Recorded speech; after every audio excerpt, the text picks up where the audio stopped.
시편 51편을 봉독해 드리겠습니다. 하나님이여, 주의 인자를 따라 내게 은혜를 베푸시며 주의 많은 긍휼을 따라 내 죄악을 지워주소서. 나의 죄악을 맑게 씻으시며 나의 죄를 깨끗이 제하소서.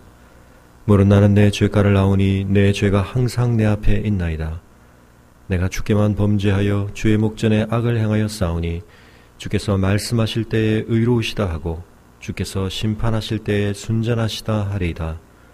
내가 죄악 중에서 출생하였으며 어머니가 죄 중에서 나를 잉태하였나이다. 보소서, 주께서는 중심이 진실함을 원하시오니 내게 지혜를 은밀히 가르치시리이다.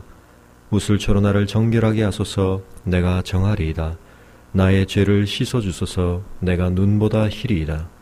내게 즐겁고 기쁜 소리를 들려주시사 주께서 꺾으신 뼈들도 즐거워하게 하소서. 주의 얼굴을 내 죄에서 돌이키시고 내 모든 죄악을 지워주소서. 하나님이여, 내 속에 정한 마음을 창조하시고 내 안에 정직한 영을 새롭게 하소서. 나를 주 앞에서 쫓아내지 마시며 주의 성령을 내게서 거두지 마소서. 주의 구원의 즐거움을 내게 회복시켜 주시고 자원하는 심령을 주사 나를 붙드소서. 그리하면 내가 범죄자에게 주의 도를 가르치리니 죄인들이 주께 돌아오리이다. 하나님이여, 나의 구원의 하나님이여, 피 흘린 죄에서 나를 건지소서. 내 혀가 주의 의를 높이 노래하리이다. 주여, 내 입술을 열어주소서. 내 입이 주를 찬송하여 전파하리이다. 주께서는 제사를 기뻐하지 아니하시나니 그렇지 아니하면 내가 드렸을 것이라. 주는 번제를 기뻐하지 아니하시나이다. 하나님께서 구하시는 제사는 상한 심령이라. 하나님이여, 상하고 통회하는 마음을 주께서 멸시하지 아니하시리이다. 주의 은택으로 시온의 선을 행하시고 예루살렘 성을 쌓으소서. 그때 주께서 의로운 제사와 번제와 온전한 번제를 기뻐하시리니 그때 그들이 수소를 주의 제단에 드리리이다. 아멘. 기도하겠습니다. 고마우신 아버지 하나님, 오늘도 우리의 예배를 받으시며 우리의 기도를 받으시며 상한 심령으로 올려드리는 우리의 마음의 묵상을 온전히 연락하시는 아버지 하나님, 감사를 드립니다.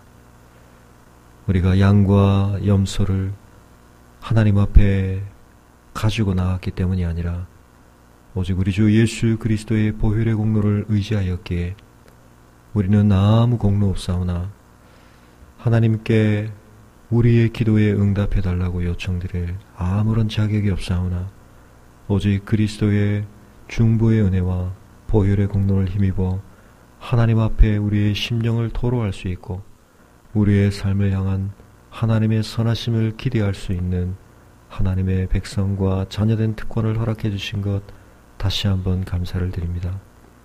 온 땅의 참 주관자 되신 이 만물과 역사의 참된 지배자 되신 하나님의 다스리심을 오늘도 저희가 인정하며 간구하오니 이렇게 시작되는 우리의 하루의 삶을 통하여 하나님의 온전하신 다스림을 우리의 삶으로 누리게 하여 주시옵소서.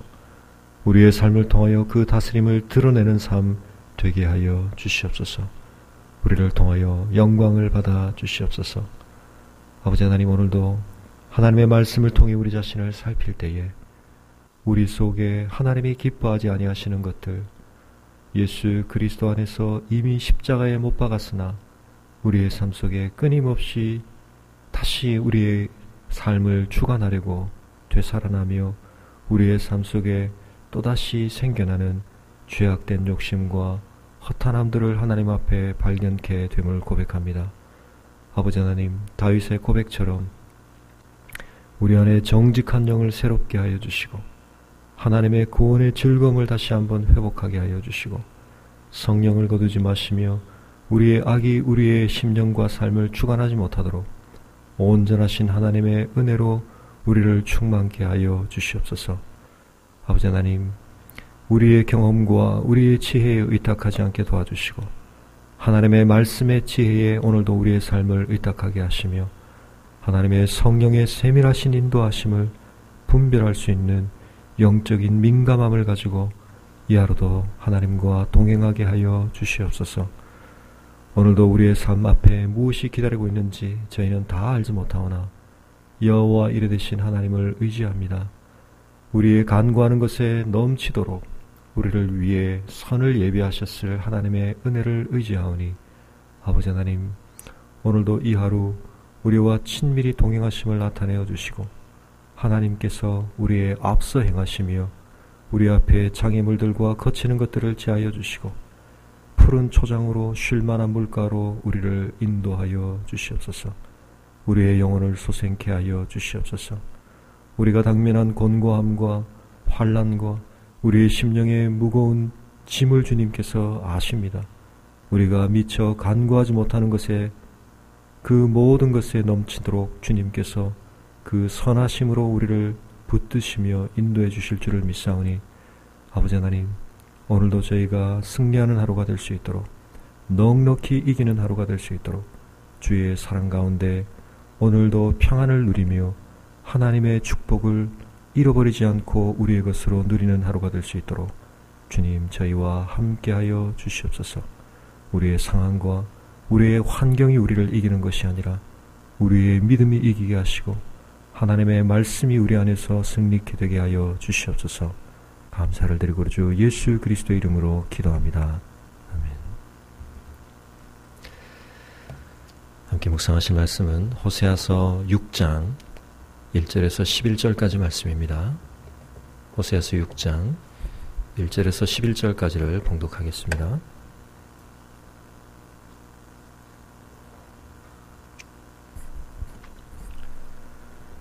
오라, 우리가 여호와께로 돌아가자. 여호와께서 우리를 찢으셨으나 도로 낫게 하실 것이요 우리를 치셨으나 싸매어 주실 것임이라. 여호와께서 이틀 후에 우리를 살리시며 셋째 날에 우리를 일으키시리니 우리가 그의 앞에서 살리라. 그러므로 우리가 여호와를 알자. 힘써 여호와를 알자. 그의 나타나심은 새벽 빛같이 어김없나니 비와 같이 땅을 적시는 늦은 비와 같이 우리에게 임하시리라 하니라. 에브라임아, 내가 네게 어떻게 하랴? 유다야, 내가 너에게 어떻게 하랴? 너희의 인애가 아침 구름이나 쉬 없어지는 이슬 같도다. 그러므로 내가 선지자들로 그들을 치고 내 입의 말로 그들을 죽였노니 내 심판은 빛처럼 나오느니라. 나는 인애를 원하고 제사를 원하지 아니하며 번제보다 하나님을 아는 것을 원하노라. 그들은 아담처럼 언약을 어기고 거기에서 나를 반역하였느니라. 길르앗은 악을 행하는 자의 고을이라. 피발자국으로 가득 찼도다. 강도떼가 사람을 기다림같이 제사장의 무리가 세겜길에서 살인하니 그들이 사악을 행하였느니라. 내가 이스라엘 집에서 가정한 일을 보았나니 거기서 에브라임은 행음하였고 이스라엘은 더럽혀졌느니라. 또한 유다여, 내가 내 백성의 사로잡힘을 돌이킬 때에 내게도 추수할 일을 정하였느니라. 아멘. 어제 우리가 묵상했던 호세아 5장의 마지막 절과 6장의 첫 절이 어떻게 연결되느냐에 따라 6장 1절에 하나님께로 돌아가자고 말하는 주체가 누구인가에 대한 해석이 조금은 달라지는데요. 개역 개정에서는 5장의 마지막 절과 6장의 1절을 끊어서 번역하고 있는데 개역 한글에서는 이 두 절을 또 이어 번역하고 있습니다. 만약 이것이 이어서 번역된다고 한다면 6장 1절 이하에 있는 이 고백은 이스라엘 백성들의 하나님 앞에서의 간구가 될 터이지만, 그러나 이것이 만약 끊어져서 번역된다면 6장 1절은 호세아가 그 백성들을 향해 권면하는 내용이라고 볼 수 있을 것입니다. 그것이 누구에 의해 시도되어지는 고백이든지 하나님께서는 그 백성이 하나님께로 돌아오는 것을 원하십니다. 하나님께서 때로 그들에게 사자 같고 아무도 그 손으로부터 그들을 건져낼 자 없이 그들을 움켜 탈취하는 사자처럼 그들에게 임하시는 하나님이실지라 할지라도 그 하나님의 마음 깊은 곳에 하나님은 그들을 패망케 하기를 원하시는 것이 아니라 그들을 돌이키기를 원하시는 하나님이신 것입니다. 우리의 마음속에 날마다 날마다 우리의 온 중심을 다해 우리의 삶을 끊임없이 그 하나님께로 돌이키고자 하는 열망과 방향성이 있어야 할 것입니다. 하나님은 우리를 때때로 찢으시나 우리를 낫게 하시는 분이시며 우리를 치셨으나 싸매어 주실 하나님이심을 우리가 분명하게 깨닫고 하나님의 징계와 연단 가운데서도 하나님의 마음속에 있는 우리를 향해 다함 없으신 그 긍휼과 자비를 확신하고 하나님께로 나아가야 할 것입니다. 하나님께서 우리를 찢으시고 하나님이 우리를 치셨다고 할지라도 우리가 어디에 가서 그 상처를 싸매며 낫게 할 또 다른 대상이 없다는 것을 우리가 분명하게 고백하며 하나님께로 나아가야 하는 것입니다. 이스라엘은 하나님께서 치심에도 불구하고 그때마다 그들은 또다시 우상 앞으로, 열방 앞으로, 아수르에게로, 애굽에게로, 바벨론에게로, 그들이 기댈 만한 또 다른 누군가에게로 향하려고 했던 연약한 모습을 보였습니다. 그러나 하나님은 말씀하십니다. 내가 너희를 쳤지만 내가 아니고서야 누가 너희를 궁극적으로 그 상처로부터 회복시켜 줄 수 있겠느냐. 아니 내가 왜 너희를 찢고 너희를 쳤느냐. 그것은 너희를 멸망시키려고 하는 것이 아니다. 너희가 이미 나의 보호를 벗어나서 나의 언약의 축복을 벗어나서 패망의 길로 가고 있기에 죽음의 길로 가고 있기에 너희를 돌이키고자 너희를 움키고 찢고 치는 자와 같이 나타났으나 그러나 나에게로 돌아와야 진정한 회복이 있다. 진정한 싸매줌이 있다고 하나님께서 말씀하고 계시는 것입니다.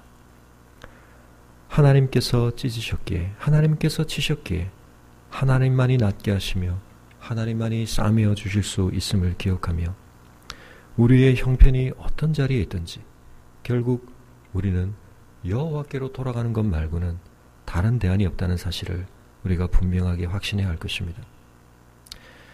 때때로 히브리서에 있는 구절이나 몇몇 신약에 있는 본문들을 근거로 과연 내 지금의 상태가 하나님께 용서를 받을 수 있는 상태인가? 이것이 혹 하나님께서 성경에서 돌이킬 수 없는 죄, 용서를 받을 수 없는 죄라고 말씀하는 상태에 있지 않는가 질문하는 성도님들을 만날 때가 있습니다. 그러나 그와 같은 질문은 사실 우리에게 무의미합니다. 우리의 마음은 이렇든 저렇든 우리를 치시고 싸매시고 어쩌면 지금 당장은 우리를 결코 용서하실 것 같지 않은 그 하나님께로 돌아가는 길 말고는 다른 길이 없는 것입니다. 우리가 여호와의 품 안에서 회복되어지고 싸매어지는 것 이외에는 어디 다른 데 가서 우리가 우리의 상처를 씻고 우리의 아픔을 회복할 수가 있겠습니까? 오직 우리의 온 중심을 기울여서 하나님께로 돌아가기를 힘써야 할 것입니다. 그 자리가 어디든지 예수님께서 탕자의 비유를 통해 말씀하셨던 것처럼 자기 스스로 생각할 때는 도무지 아버지와 하나님께로부터 용서를 받을 수 없을 것 같지만 그러나 그것은 우리의 판단에 불과합니다. 우리가 하나님의 언약의 축복을 잘 몰랐듯이 우리를 회복시키시는 하나님의 그 다음 없으신 긍휼의 깊이를 우리가 모르기에 우리는 그와 같은 잘못된 판단에 이를 때가 있는 것입니다. 우리가 지금 어느 자리에 있든지 얼마나 멀리 떨어져 있든지 우리가 판단할 때는 멀었다고 생각하고 힘들다고 생각하지만 우리는 이미 무덤에 누웠고 아니 우리의 시체가 이미 마른 뼈들과 같이 흩어졌다고 생각하지만 하나님은 말씀하십니다. 그것들이 살아날 수 있다. 회복될 수 있다. 아니 이스라엘의 군대와 같이 하나님은 그들을 일으키실 수 있다고 말씀하시는 것입니다. 하나님께서는 이틀 후에 우리를 살리시고 셋째 날에 우리를 일으키신다. 이 날들이 의미하는 바는 실제적인 이틀 사흘의 의미에 초점이 있는 것이 아니라 우리의 예상과는 너무나 달리 하나님은 속히 우리를 회복시키신다는 것입니다. 그때의 상황에서 생각할 때는 이 일로부터 이 상황으로부터 회복되어지는데 2년이 걸릴지 20년이 걸릴지 200년이 걸릴지 내다볼 수 없는 도무지 그 회복의 결말을 예측하기 힘든 회복이 과연 가능할지를 의심할 수밖에 없는 절망으로 뒤덮여 있는 그 상황 속에서도 우리가 하나님을 향해 진심으로 돌이킬 때 그리고 하나님께서 우리를 받아주시고 우리를 싸매어 주시면 우리의 회복은 우리의 예상과는 달리 급속하게 일어난다고 하나님은 약속하고 계십니다. 하나님은 이틀 만에 우리를 살려내실 수 있고 사흘 안에 우리를 일으킬 수 있다고 말하고 있습니다. 우리는 오직 하나님 앞에서, 직역하면 하나님의 얼굴 앞에서만 진정으로 살 수 있는 자임을 기억하며 다른 삶의 길이라고 우리가 판단할 수 있는 모든 길들을 우리가 접고 하나님 앞으로 나아가기를 힘써야 할 것입니다. 우리는 여호와를 알되 힘써 여호와를 알아야 한다고 말씀하고 있습니다. 하나님을 알지 못함으로, 하나님을 아는 지식이 없으므로 우리가 패망했다면 우리가 여호와를 알되 하나님의 성품을 알되 하나님의 능력을 알되 힘써 여호와를 알므로 우리가 회복의 은혜를 누릴 수 있고 우리의 삶을 진정한 생명의 길로, 참된 축복의 길로 향할 수 있다고 말씀하고 있습니다. 그의 나타나심은 새벽 빛같이 일정하고 어김이 없다고 말씀하십니다. 밤이 깊을 때 우리는 그 밤이 과연 걷어질지 의심할 수밖에 없지만, 그러나 우리는 매일의 경험을 통해서 확신하게 됩니다. 이 밤이 아무리 어둡더라도, 이 밤이 아무리 깊더라도 반드시 새벽이 온다는 사실을 우리는 반복적으로 경험하고 있습니다. 이 모든 날들의 운행이 바로 여호와 하나님의 신실하심을 보여주고 있기에 우리는 확신할 수 있습니다. 하나님을 알고자 힘써 하나님을 향해 돌이키고 하나님의 그 얼굴 앞에서 살기로 결단하며 하나님 앞에 나오는 백성들을 향해, 그 자녀를 향해 하나님의 선하심과 신실하심은 어김없이 반드시 나타난다고 약속하고 계십니다. 비와 같이, 땅을 적시는 늦은 비와 같이 임하게 하신다고 약속하고 있습니다. 팔레스타인 땅에는 비가 참 드문, 그래서 우기와 건기가 뚜렷하게 구별되는 그와 같은 기후를 나타내고 있는데, 건기의 상황으로 생각할 때는 과연 이 땅이 이 갈라진 상태로부터, 이 메마른 상태로부터 회복될 것인가 의심할 수밖에 없지만 어김없이 하나님은 겨울비와 봄비를 내리신다는 것입니다. 이 비들을 통해 충분하게 그 땅을 적시심으로 말라 갈라지고 도무지 생명을 피워낼 수 없을 것 같던 그 땅을 하나님은 회복시키시고 충만하게 하신다고 말씀하고 있습니다. 우리의 삶의 메마른 모습, 우리의 심령의 갈라진 상황을 생각할 때는 과연 내 영혼이 소생될 수 있을 것인가? 내 삶이 하나님 앞에 축복으로 회복될 수 있을 것인가? 우리가 그 형편만을 바라볼 때는 예상할 수 없는 그 회복을 하나님은 반드시 우리에게 주신다고 약속하고 계십니다. 그러나 문제는 우리가 이와 같은 중심을 하나님 앞에 진지하고도 지속적으로 갖고 우리의 삶을 하나님 앞에 회복하는 씨름이 필요하다는 것입니다. 에브라임아, 내가 네게 어떻게 하랴? 유다야, 내가 네게 어떻게 하랴? 문제는 하나님이 우리에게 어떻게 하시는 것이 아니라 우리가 하나님 앞에 행해야 할 바를 우리가 너무나 행하지 않고 있고, 또는 행할 듯 하다가도 그 행함을 너무나 불완전하고 부족하게 행하고 있다는 것이 문제인 것입니다. 하나님은 우리에게 인애를 기대하십니다. 인애라고 하는 것은 언약에 충실한 사랑이요, 또한 그 언약에 충실한 사랑을 표현하는 섬김과 또 그와 같은 자비라고 말할 수 있을 것입니다.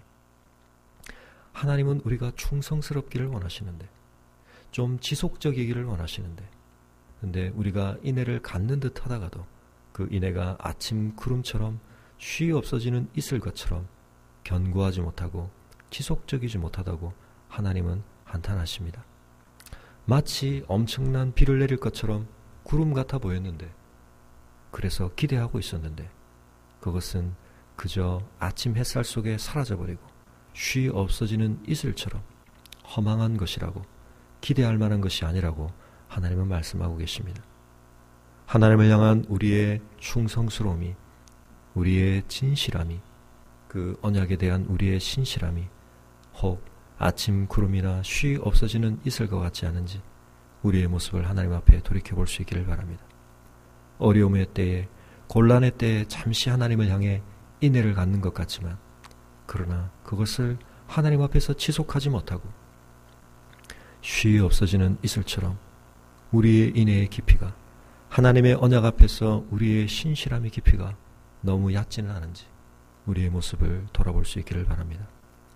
우리가 하나님 앞에 그 언약에 충성하지 못했기에 하나님은 선지자들을 통해 그들을 치실 수밖에 없었고 그 입술의 말로 우리를 죽일 수밖에 없었다고, 심판하실 수밖에 없다고 하나님은 경고하고 계십니다. 하나님께서 우리를 치시고 우리를 사망에 이르게 하시는 것 같은 것은 그 상태로부터 우리를 건져내야만, 그 어둠으로부터 우리를 건져내야만 진정한 생명과 진정한 회복이 있을 수 있기 때문입니다. 하나님의 심판은 빛처럼 나온다고 말씀하고 있는데, 이 표현의 어감을 조금 더 살려서 번역을 해보자면 깜깜하던 어둠 가운데 갑작스럽게 빛이 밝게 드러나는 상황이라고 생각해 볼 수 있을 것입니다.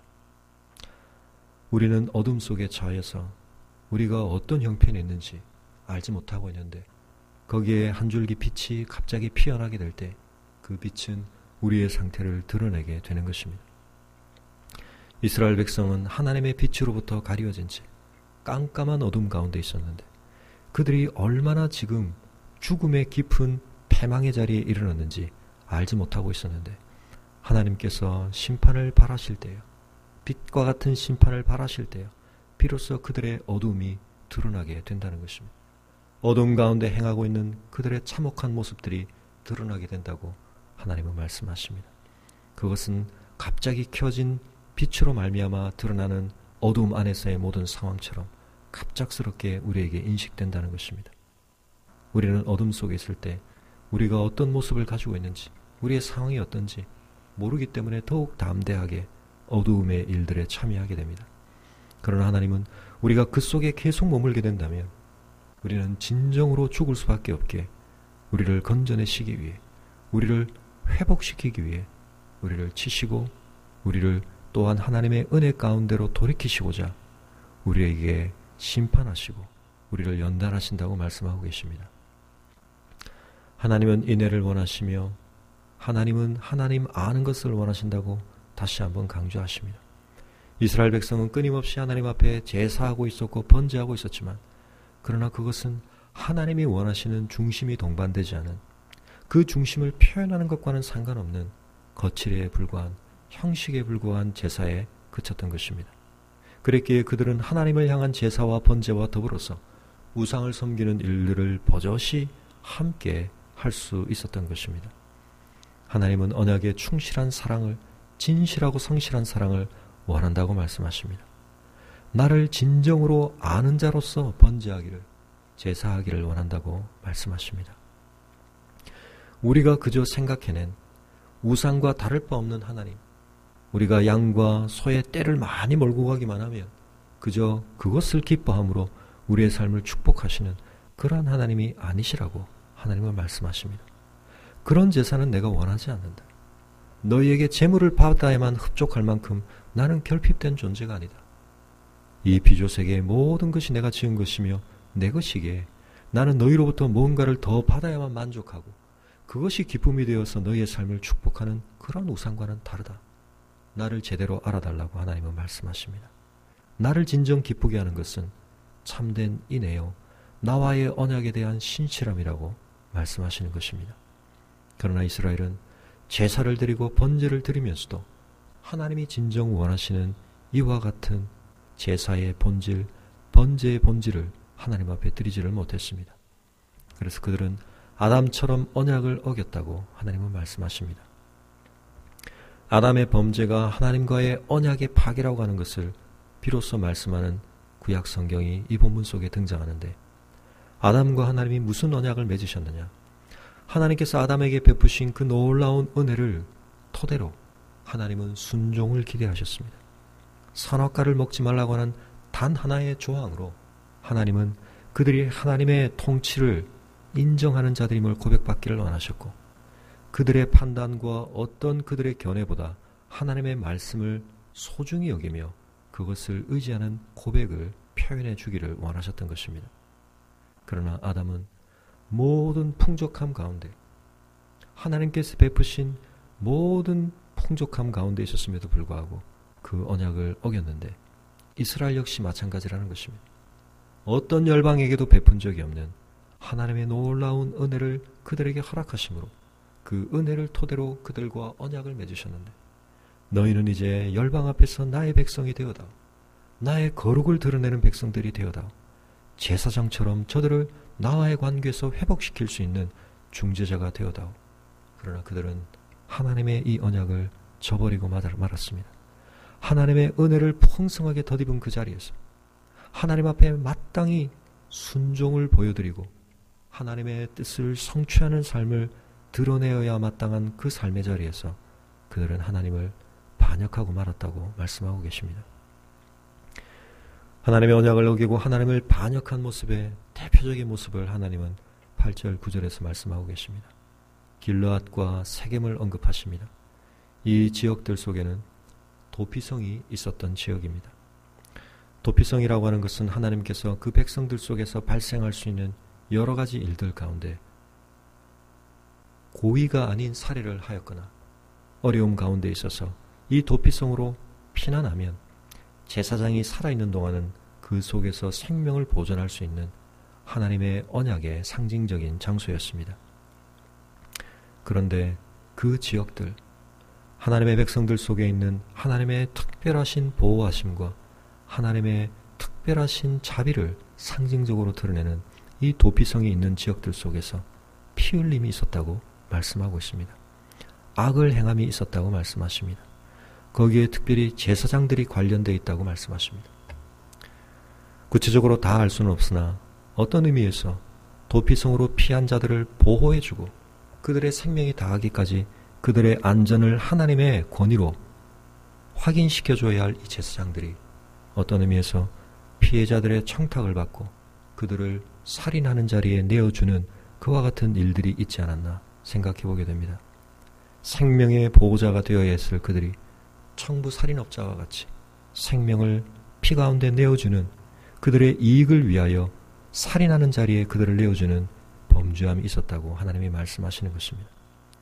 하나님의 특별하신 생명에 대한 배려와 자비를 드러내야 했던 곳에서도 하나님의 뜻을 누구보다 깊이 이해하고 그 일의 책임자였던 사람들이 그 일을 하나님의 뜻과 전혀 상관없이 자신들의 이익을 위해 사악하게 범죄하고 있는 것을 하나님이 지적하시므로 만일 도피성 가운데 제사장으로 말미암는 이와 같은 범죄함이 있다면 그 백성들의 삶의 모습 속에 얼마나 엉망진창의 하나님의 뜻과는 상관없는 범죄함들이 만연되고 있었을지 우리가 생각해 볼 수 있는 것입니다.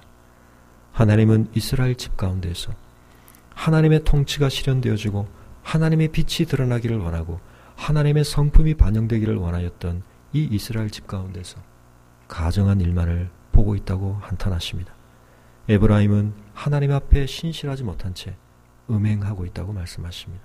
하나님의 가슴을 아프게 하고 있다고 말씀하십니다. 하나님이 당연히 기대하셨던 것들을 저버리고 있다고 말씀하십니다. 그들은 하나님이 은혜로 씻으시고 정결하게 하여 주셨으나 스스로를 더럽히고 있다고 말씀하십니다. 그 결과는 무엇입니까? 하나님께서 추수할 때를 정하셨다. 심판의 날을 정하셨다고 말씀하십니다. 그 일이 확정되었기에 곡식을 뿌리고 거둘 일만 남은 것처럼 이제는 이 백성들을 회복시키기 위해서 하나님이 하실 수 있는 일은 그들을 심판을 통해 연단하시며 철들게 하는 길밖에 없다고 말씀하십니다. 오늘도 다시 한번 우리가 하나님의 이 말씀의 거울 앞에 우리 자신을 비추어 보며 우리의 중심으로부터 하나님을 향해 우리의 삶을 돌이키고 하나님이 기대하시는 하나님을 아는 지식과 인애 가운데 하나님 앞에 나아가는 우리의 삶이 회복될 수 있기를 바랍니다.